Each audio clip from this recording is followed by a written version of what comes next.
বানালাম এগ পোচকারি। একটা বাটির মধ্যে ঘি মাখিয়ে নিয়ে 6টা ডিম দিয়ে দিলাম, যেরকম পোচ করা হয় ডিমগুলো ভেঙে সেরকম দিয়ে দিলাম। তারপরে গামলায় গরম জল বসিয়ে বাটিটা মুখ ঢেকে দিয়ে ভাপাতে দিলাম। ওর সঙ্গে দিয়েছিলাম নুন, গোলমরিচ আর ধনেপাতা কুচো। যখন ভেপে উঠল ডিমগুলো তখন নামিয়ে নিয়ে পোচগুলোকে আস্তে আস্তে তুলে নিলাম। নিয়ে সাদাটাকে মিক্সিতে বেটে নিলাম। সাদার মধ্যে ধনেপাতাও মেশানো ছিল, আর আদা, পেঁয়াজ, রসুন, কাঁচা লঙ্কা, টমেটো বেটে নিলাম।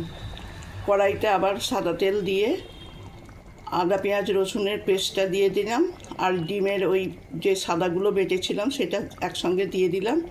দিয়ে নেড়ে চেড়ে নুন মিষ্টি দিয়ে দিলাম, একটু মাখন দিয়ে দিয়েছি। তারপরে এই ডিমের পোচগুলো সাবধানে দিয়ে দিলাম।